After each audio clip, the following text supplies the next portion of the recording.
On Robin Hood Radio today, we're going to welcome in Walter McTeigue. Of course, that name should sound familiar. McTeigue and McClelland on Main Street in Great Barrington, Massachusetts. First of all, I want to say happy holidays, Walter, and welcome once again to Robin Hood Radio. Thank you, Marshall. My pleasure. Now, Happy Thanksgiving to you. Yeah, kind of a sad note here because after 22 years doing what you've been doing in our area, that you are closing down McTeigue and McClelland, and you've got some exciting news for people. Well, yes. On one hand, it's bittersweet news about closing McTeigue and McClelland. On the other hand, we're having a once-in-a-lifetime sale and actually marking down everything in the store, and so it will be very satisfying to see the activity of things, people coming in and buying these beautiful things that we've made. Well, people know that you've been around for quite a while, and what's great about what you've done is, as a small independent business, designers, makers, retailers, or resellers, whatever you want to involve in what you do, you've made a super big difference, I think, in making it easier for people to approach what you do, jewelry is a very personal thing and lives on for generations. Right. And I think right. I think that's what you two have brought to this area. But I guess changing market conditions and what can be done with brick and mortar and what can be done with internet all come crashing together. Yes, it's kind of the perfect storm of events that have happened. I've been doing this. I've been in the jewelry business this is my 40th year, and I'm fourth generation. And since I've gotten into it, it's been continually evolving and changing and shifting. And but really, the last 3 years have been a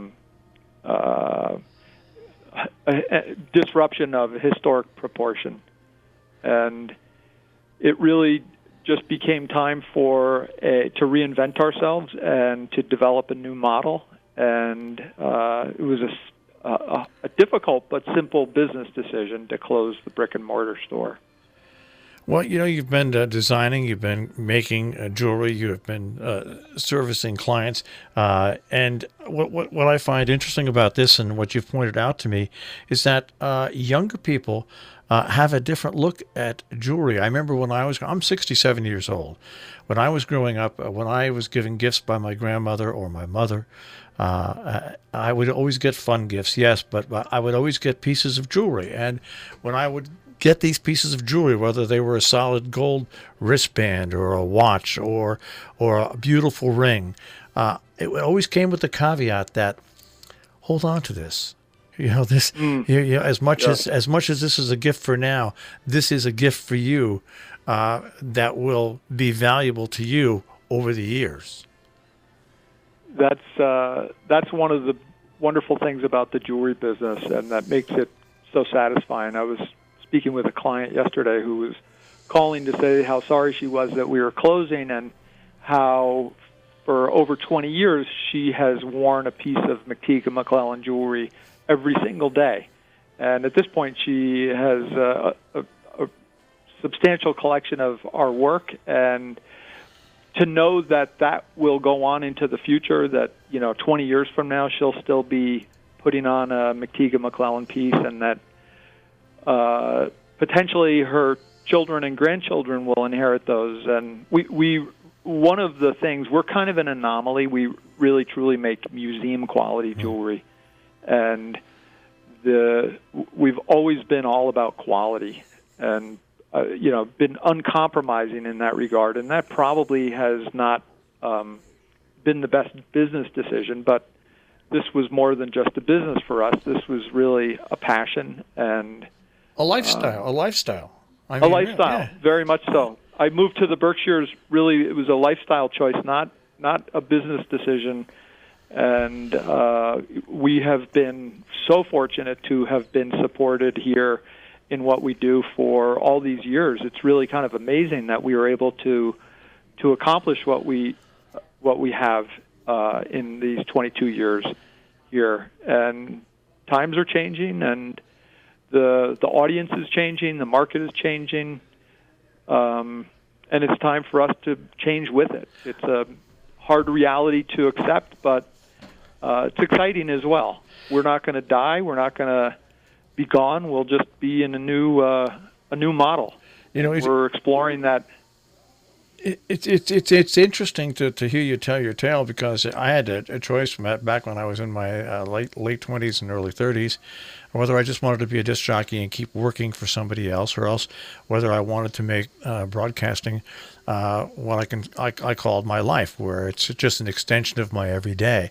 And that's why we decided to form a not-for-profit, and Jill and I got together, and this radio station is basically part of our everyday life. We're not, and we get a really chance to do what we want to do, and if the public likes it, it's great, and you've done the same thing over your 22 years. Now, while you're closing down the store, you're going to continue to buy and sell estate jewelry and things like that, right? Yes, that's a service that we will continue to provide, and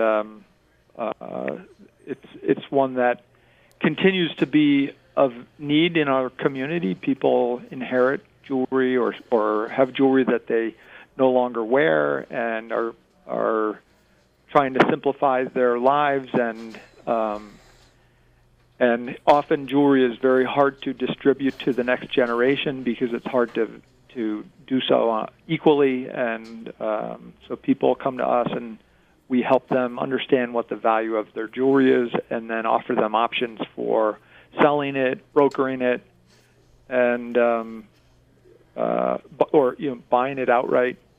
And I've been doing that for 40 years now, and it's one of the most fun parts of what I do, because whenever somebody comes in, I never know what I'm going to see. We often find things that are one-of-a-kind pieces that the likes of which we've never seen before, and it's really fun to have those things coming to us all the time. And we have collectors and dealers around the world who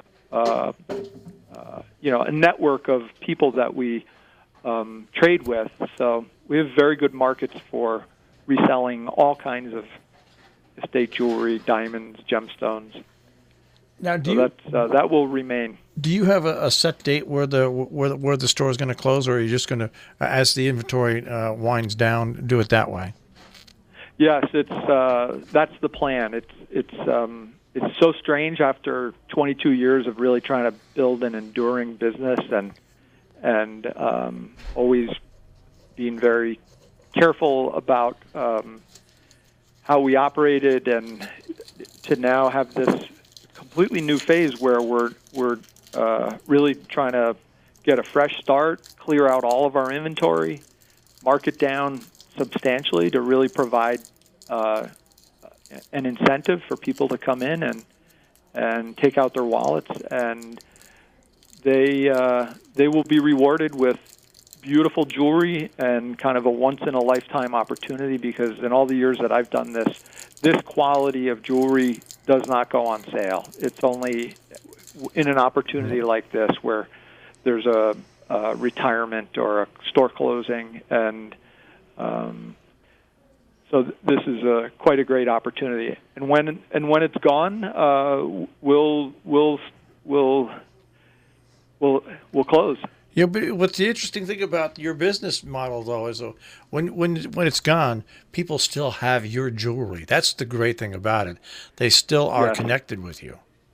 Yeah, that's deeply cool. Satisfying. Yeah. I was speaking with an estate jewelry expert and dealer, third-generation estate jewelry dealer, the other day, and telling him the news. And he's always admired our work, and in fact has purchased new pieces of ours for his wife. And he said, "Well, how long has it been?" I said, 22 years. He said, "Well, there's a company called Dreiser. They were a jeweler, very famous, small jeweler in New York that existed from 1904 to 1924. So they had a 20-year run, 2 years short of ours. And their jewelry to this day is collectible and sought after and known. And so there is an enduring quality to jewelry of the quality that we have always tried to attain. And so it's nice to know that our legacy is a good one, and that we have brought joy to people who are celebrating anniversaries and birthdays and getting married, and that will stay part of their life. That's very satisfying. During the Christmas season, I always enjoyed coming into Great Barrington when you used to, in your old building, you used to make it look like a big present. Right. No, yeah, we really. still do that. Yeah. In fact, when we moved, everybody that we said we were told that we were moving, they said, "Oh, but what about the bow?" And of course, we put the bow up on the new building. And I'm telling you, Marshall, we got dozens of letters and phone calls from people who had never even come into our store, who were grateful that we were continuing the tradition and that they looked forward to it every year. And this year, as we have for 22 years, the bow goes up on the Saturday after Thanksgiving, and we generally take it down right after New Year's Day.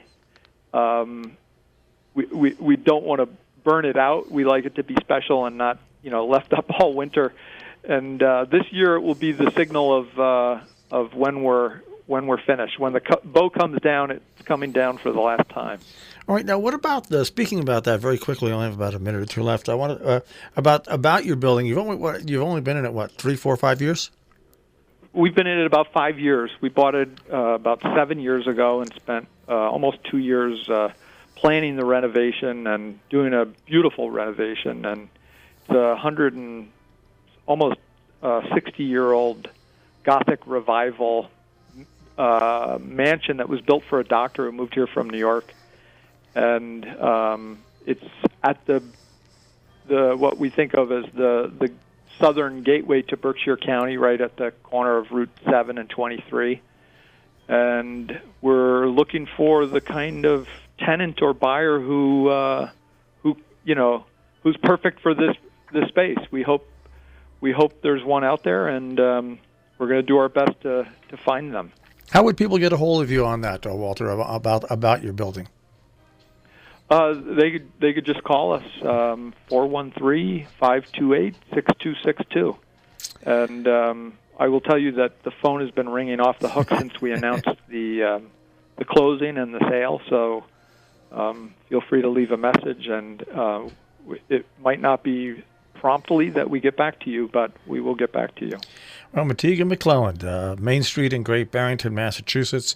Once again, this is the final holiday season. They are changing the business model, and I think it's exciting that you are reinventing yourself on the fly. And I wish you both much success, and thank you for being a great local community merchant. And I think just by the fact what you're talking about, the ribbon on the building indicates that you were more than just a business. Well, thank you, Marshall. I appreciate your compliment.